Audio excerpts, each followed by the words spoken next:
तो कैसे हैं आप सभी लोग। होप सो आप सभी लोग अच्छे होंगे।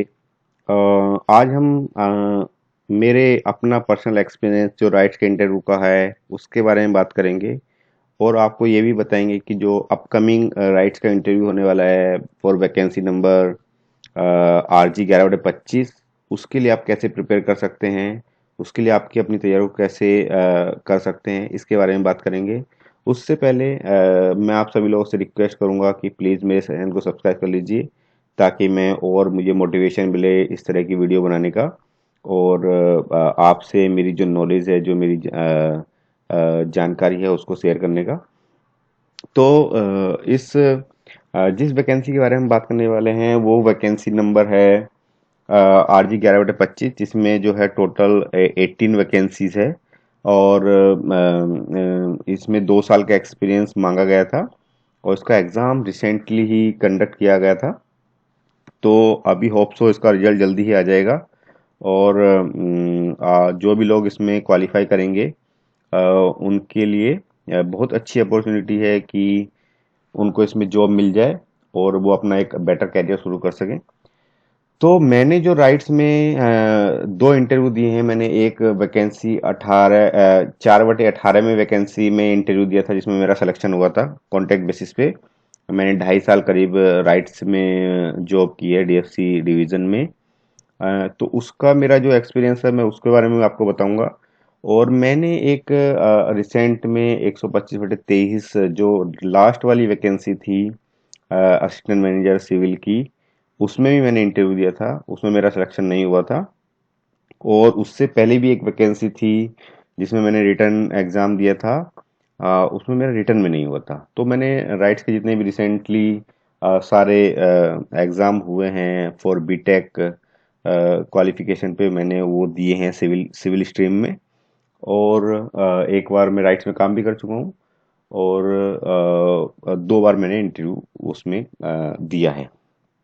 तो मेरा जो पर्सनल एक्सपीरियंस है रिगार्डिंग दिस वो यही है कि जब भी आप राइट्स में इंटरव्यू देने जा रहे हैं तो आपको क्योंकि ये वैकेंसी जो है एक्सपीरियंस बेसिस पे है, तो आपको जो भी कुछ आप वहाँ बताने वाले हैं वो आपसे पूछेंगे। पहले आपका इंटरव्यू पूछेंगे कि आपने क्या किया है, कैसे किया है।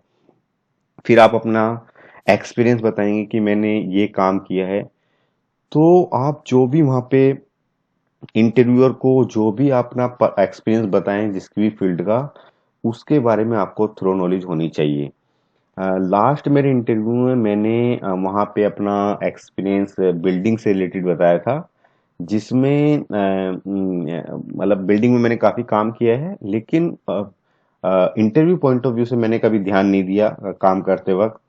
और उन्होंने मुझसे पूछा कि आपने कहाँ पे बिल्डिंग बनाई है, तो मैंने बताया कि मैंने JNPT में बिल्डिंग्स बनाई हैं। और मैंने मतलब ये नवी मुंबई जोन में, मुंबई जोन में बिल्डिंग्स बनाई हैं। तो उन्होंने कहा कि वहाँ पे वैसी फाउंडेशन थी। तो मैंने बताया उनको कि पाइल फाउंडेशन थी। और मैंने कहीं ग्राउंड इंप्रूवमेंट करके भी फाउंडेशन बनाई। तो बहुत सारी चीज़ें मैंने उसके बारे में बताई।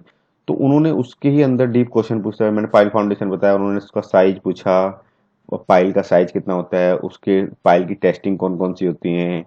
फिर उन्होंने मुझसे पूछा कि पाइल का डिज़ाइन लोड कितना था। फिर उन्होंने पूछा मुझसे पूछा कि पाइल के लिए कोड, IS कोड कौन सा होता है।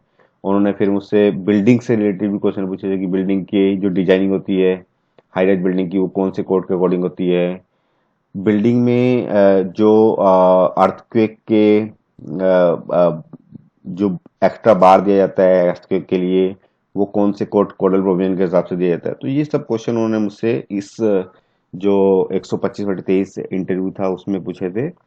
और जो मेरा एक इंटरव्यू था 4/18 वैकेंसी का, उसमें मुझसे, क्योंकि ये फ्रेशर बेस्ड वैकेंसी थी असिस्टेंट मैनेजर के लिए 30,000 120,000 वाले ग्रेड पे तो इसमें मुझसे मेरा जो है स्कूलिंग और जो बेसिक नॉलेज होती है ट्रांसपोर्टेशन की और RCC की, इसके बारे में पूछा गया था।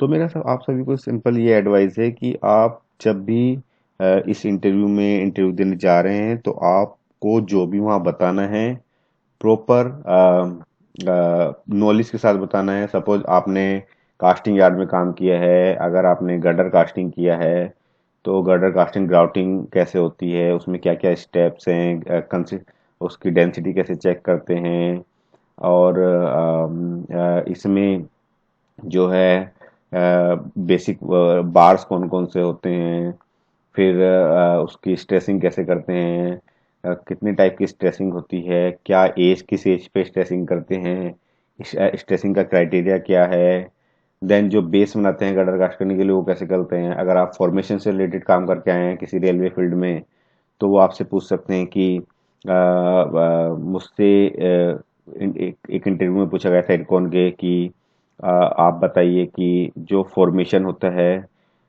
उसमें पहली लेयर कौन सी होती है, दूसरी लेयर कौन सी होती है, और आप कैसे लेयर डिसाइड करते हैं, और जो आपका ये है रोलर रोलर मूव करता है, आप कितने पास मारते हैं एक बेड पे, और कैसे आप वो डिसाइड करते हैं कितने पास मारने के बाद आपको डेंसिटी चेक करनी है, फील्ड डेंसिटी चेक करनी है, फील्ड डेंसिटी कैसे कैलकुलेट की जाती है, और सॉयल कौन सी यूज होती है, कौन से जोन की सॉयल यूज होती है। ये सब क्वेश्चन मेरे से पूछे गए थे।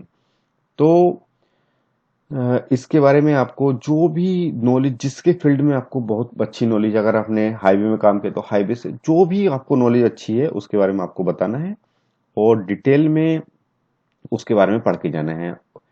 आपने फील्ड में काम किया है, आपको सब कुछ आता है, लेकिन आपको इंटरव्यूअर क्या पूछ सकता है उसके पॉइंट ऑफ व्यू से आपको क्वेश्चन तैयार करने हैं कि इस चीज से इंटरव्यूअर क्या पूछ सकता है। तो यही मेरी सलाह रहेगी। और एक क्वेश्चन मुझसे आजकल लोगों ने काफी पूछा है कि लैंग्वेज राइट्स में लैंग्वेज का कोई बाउंडेशन नहीं होता, आप हिंदी में भी जवाब दे सकते हैं, आप इंग्लिश में भी जवाब दे सकते हैं, और आप मतलब दोनों लैंग्वेज को मिक्स करके भी जवाब दे सकते हैं। मैंने दोनों बार इंटरव्यू दिया था, वो मिक्स लैंग्वेज में दिया था, इंग्लिश एंड हिंदी में।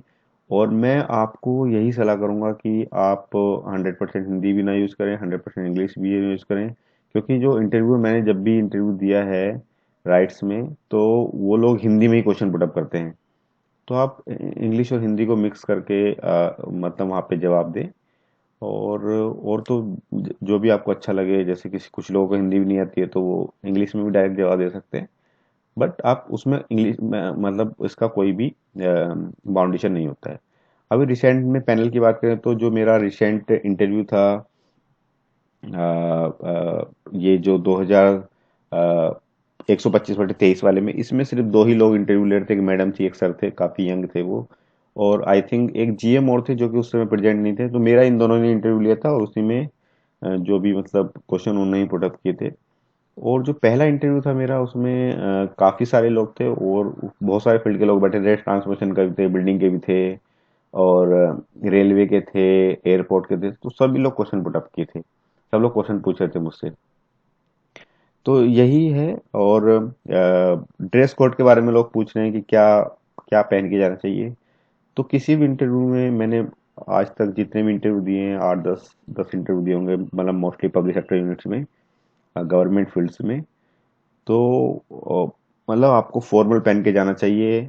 ऐसा नहीं है कि आप कोट ही पहन के जाना है या फिर टाई लगा के जाना है। मैं 3 ऑर्गेनाइजेशन में काम कर चुका हूँ, आर्मी में काम कर चुका हूँ, राइट्स में काम कर चुका हूँ, और मैंने टीचिंग भी की है, बहुत सारे इंटरव्यू फेस किए हैं। मैंने कभी टाई नहीं लगाई, कभी कोट नहीं पहना, और मैं फॉर्मल एक फॉर्मल ट्राउजर और शर्ट पहन के जाता हूँ, और मैं चार बहुत सारी जगह सेलेक्ट हो जाता हूँ। तो यूनिफॉर्म ऐसा नहीं है कि कोटी पहन के जाना है या फिर, लेकिन हाँ, जीन्स पहन के बिल्कुल नहीं जाना चाहिए। और आपको फॉर्मल एक पैंट शर्ट कोई भी ले लो, फॉर्मल शूज ले लो, उनको पहन के टाई वाई की जरूरत नहीं होती है, आप पहन के जा सकते हो। और वो आपको बेटर एक आपको रिप्रेजेंट करने के लिए मौका मिलेगा। तो यही आपको सलाह है। दिस वैकेंसी नंबर 11/25 का जब भी रिजल्ट आए, तो आप सब लोग ऑल द बेस्ट, और मैं भी हो सकता है सेलेक्ट हो जाऊं। मेरा अभी 87 मार्क्स आ रहा है, तो होप सो हम लोग वहाँ मिले। कुछ लोग जो मेरा वीडियो देखे हैं, हो सकता है मैं आपसे वहाँ मिलूं। तो all the best all of you. और मेरे चैनल को सब्सक्राइब कर दीजिए, ताकि मैं और ऐसे वीडियो बनाता रहूं और आप लोगों का प्यार मुझे ऐसे ही मिलता रहे। मैं प्राइवेट सेक्टर में और गवर्नमेंट सेक्टर में जो भी मेरे इंटरव्यूज़ रहे हैं मैं उसके बारे में आपको बताता रहता हूँ। मेरे चैनल पे एरकॉन का इंटरव्यू है, मैंने आईजीसीआर का इंटरव्यू दिया है, मैंने स्टेट बैंक ऑफ इंडिया में इंटरव्यू दिया है और मैंने एनसीईआरटी में इंटरव्यू दिया है और मैंने एक आरबीआई की सब्सिडी है अ, उसमें इंटरव्यू दिया है। बहुत सारी ऑर्गेनाइजेशन में मैंने इंटरव्यू दिया है। तो मेरी सिर्फ आपसे यही रिक्वेस्ट है कि मेरे चैनल को सब्सक्राइब कर लीजिए और मेरे चैनल पर जितनी भी आप मेरी वीडियोस पढ़ी हैं आप उनको सबको अच्छे से देखिए। आपको कुछ ना कुछ हेल्प मिलेगी आपके इंटरव्यूज के लिए और डेफिनेटली आप एक प्रॉपर जो आंसर होता है वो आप दे पाएंगे। Thank you very much.